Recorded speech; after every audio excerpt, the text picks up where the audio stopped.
And I want to talk to one Jeff Koinange. It's not any other time that you see him in studio in the morning. Especially this, yeah. I'm in another studio this time, normally. Normally. Yeah. But on the other one, we hear you more than we see you, so yes, it still makes sense. Absolutely. All right, so you've been interacting with Bob Collymore for quite some time. He's a good friend of mine. When is the last time you were with him? This past weekend, actually. On Saturday, I was having lunch with my mother and my sister. And I told them, listen, give me an hour. I have to go see Bob.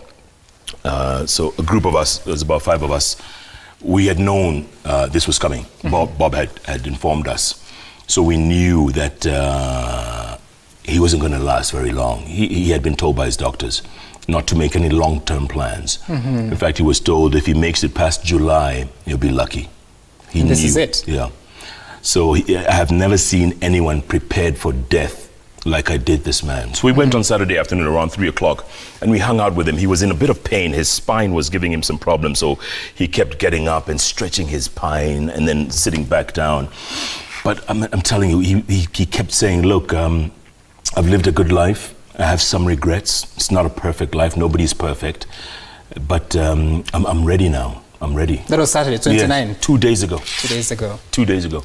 And his spirits? He was in great spirits. I mean, we hung out for at least a couple of hours. In fact, we were the ones who said, listen, Bob, you look like you're getting tired. We'll leave you. He didn't want us to leave. And he walked us to the door. He walked us to our cars outside. And we said, listen, Bob, we'll see you later on in the week. Okay, you let us know, Tuesday, Wednesday, Thursday. Let us know when we can come and see you again. He says, no problem. And we said our goodbyes. And we all went our ways. And we are in a WhatsApp group. The rest of the guys were saying, guys, let's make it a point this week. Let's go see him. Right. And then this morning, I got a call from Patrick Kwaku. And he told me he was called at about 3 o'clock in the morning. And he rushed to the house to find that Bob had passed away. Right. Of course, a sad situation for not just the Safaricom fraternity, but also the friends and people that knew him. Yeah. Condolences to yourself as well. So having interacted with him and knowing the kind of corporate leader that he is, it's not every other day that you are able to interact with the CEOs of the big corporates. What do you remember him of as a person? Let me tell you the first time I met him. The very first benches that I used to do at K24 at Fairview Hotel. Of course, all those shows were pre-taped. We used to tape them around 11 o'clock in the morning. One of my regular guests who used to come a lot of the times was Michael Joseph. And he was great. Every time I'd call him, I'd say, hey, MJ, can we have an interview? And he'd come. One day he shows up and right behind him is this black, bold guy with a nice, crisp suit. And he had something in his ear, sort of like what you're wearing now, like a earpiece. And I said to myself, oh man, MJ has upped his security. This guy looks foreign, and he's upped his security. What's up? So I told MJ, I said, hey man, what's up with the security, man? What's going on? And he laughed at me, and he said what Michael Joseph usually says, something funny, and I didn't pay much attention. So as we walked to the bench now to do the interview, I told the waiter, listen, Patia security car, in my mind, right? Yes. So, we do the interview. MJ hasn't said a thing. We finish it. It all goes really well, and now we're walking back. The security has stood up now. They're about to leave. And Bob said, hey, Jeff, by the way, this is Bob Collymore. He works for our Vodacom office in South Africa. I said, oh, okay, so hi, how you doing? And we're cool and all that. Weeks later, literally weeks later, they make the announcement MJ has resigned. He's done his 10 years, and his successor is about to be named. And the successor appeared on the screen. Right. It was that bodyguard. Wow. So what was the earpiece about? He was probably talking to someone on the phone. It was probably one of these gadgets, the way he speaks to someone on the phone. But I told myself, you know what? You never know who you're going to meet. Wow. Treat people the same as you would treat anyone, because you never know. And that's where our relationship began. Indeed. That's where our relationship, and I've told this story so many times, and he laughs every time. He says, typical of you, Kenyans. But Bob had such a dry sense of humor, but he was such a human as well. He would hang out with Giuliani in Korogosho and Umoja and Huruma. He would just hang out in the streets. He was that kind of a guy. He could get along with everybody, not just the ex COs or, the presidents or the top, top dogs. No, he was a regular kind of guy. Right. And we would meet often at his house or my house or Peter Kenneth's or Bharat Thackeray's house.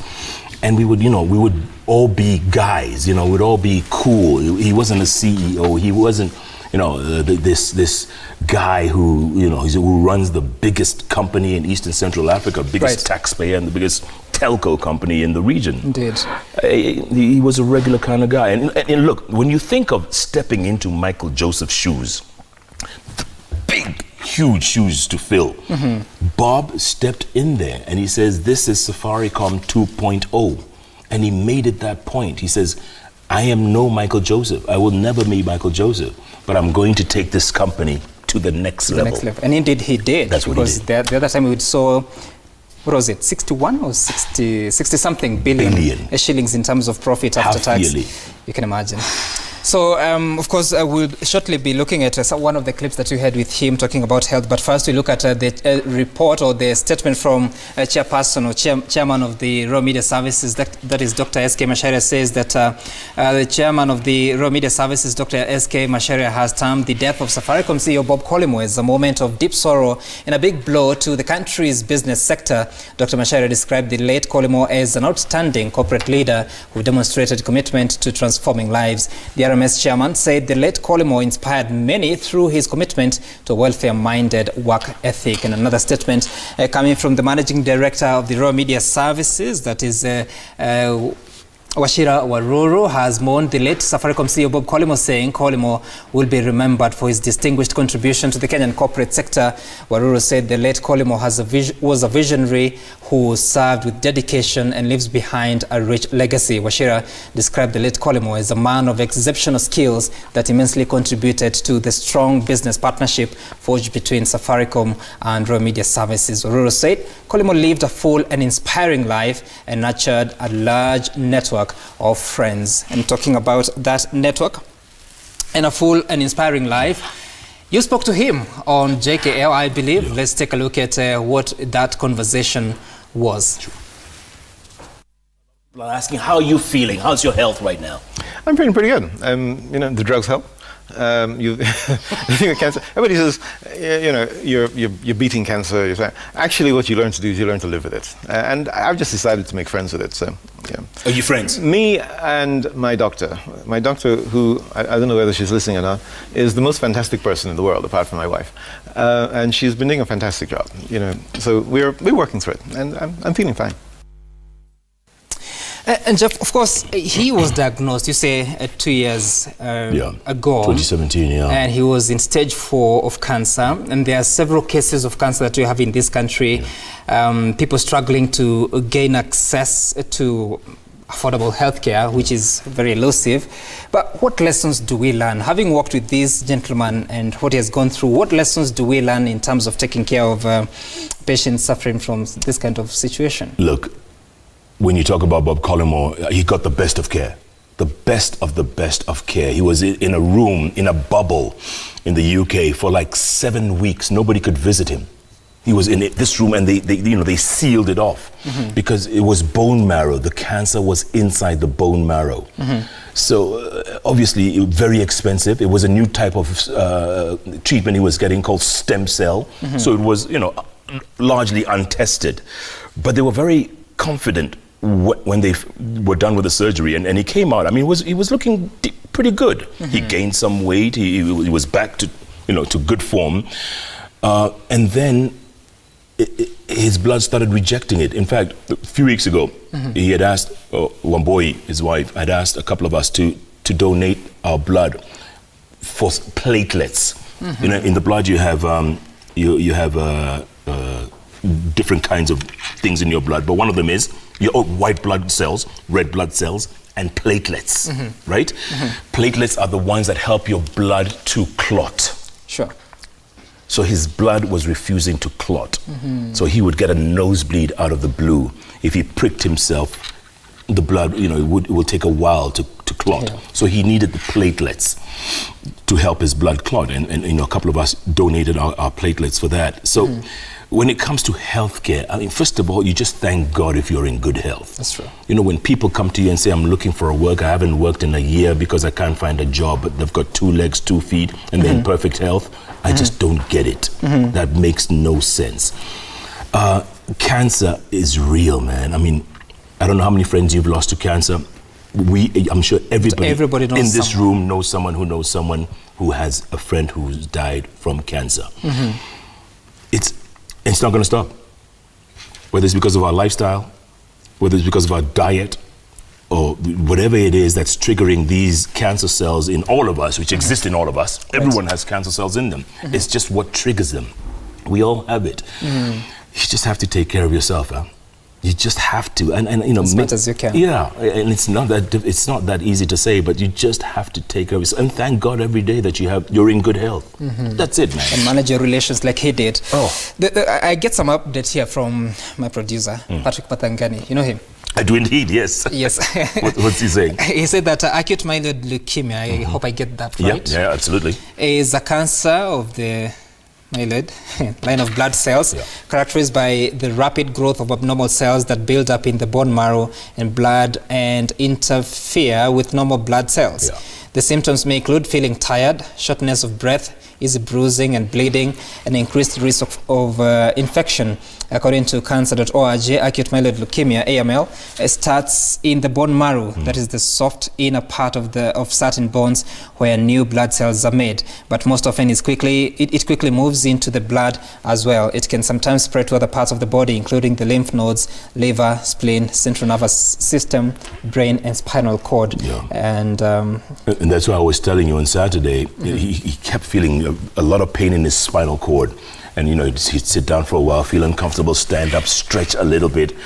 And you could see he was in pain. Right. You could see. And you know, once the cancer is in that bone marrow, it's a killer. It's a killer. And that's why he knew he wasn't going to last very long. He knew this treatment did not work for him. Right. But I'm telling you, man, he was ready for it. He prepared himself, he prepared his family, and he prepared his close friends. And how is he treating the extension of his term at the Safaricom Limited? Look, he said, it's funny you should ask that, because they were actually in the process of naming a new CEO. They were going to do that because he did inform those in charge. He said, look, I'm not going to make that year you just gave me. That extension, I'm not going to make it. So you guys go and pick a successor. Right. And they had one.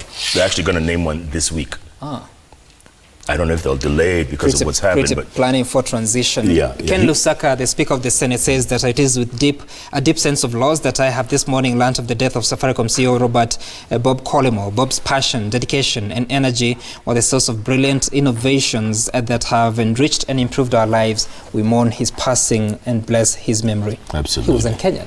Yes. But yet he's so Kenyan. Very, very Kenyan, and wanted to retire and live in Kenya. He was ready to do that because he loved this place. And look, this man grew up poor. Huh? He grew up very poor in Guyana. Very people know, his origins are actually in Guyana. Guyana is best known in the 70s for an infamous preacher called Reverend Jim Jones, who persuaded his congregants to drink poison, and about 900 of them died. And that's how Guyana came on the map. But anyway, that's where he grew up. And then they moved to the UK with his mother, who was very young. And he completed high school and didn't go beyond that. And started off working as a clerk. And then worked his way, imagine, all the way from that to CEO of the biggest telco in Eastern Central Africa. So obviously, his work ethic is unquestionable. And the fact that he came from such humble roots. And he loved this country, man. He loved what Kenya was going through and what Kenya has become, and wanted to be a part of it post Safaricom. Indeed, and quite a brief profile. Quite goes with what you're saying, that Bob Collymore was born in Guyana in 1958 and raised by his grandparents. Later he went to live with his mother in the UK at the age of 16. He worked for various companies in the telecommunications field before moving to Vodafone, where he held various positions. He was appointed Safaricom CEO in 2010, and in 2017 Bob traveled to the UK to receive treatment for acute myeloid leukemia, and he returned to Kenya in July 2018 to resume his duties as CEO of Safaricom home while undergoing treatment at various hospitals, and he died early this morning. We also have a tweet from the Speaker of the National Assembly, Justin Muturi. If you can take a look at that and what he's saying on the passing of the Safaricom CEO. I have learned with great sadness the passing on of Safaricom CEO Bob Collymore. My heartfelt condolences to his family and friends. Bob leaves behind a rich legacy of revolutionizing the telco industry through Safaricom PLC and offering great leadership in Kenya's corporate sector. Final thoughts? Bob, wherever you are, rest in peace, man. Rest in peace, my friend.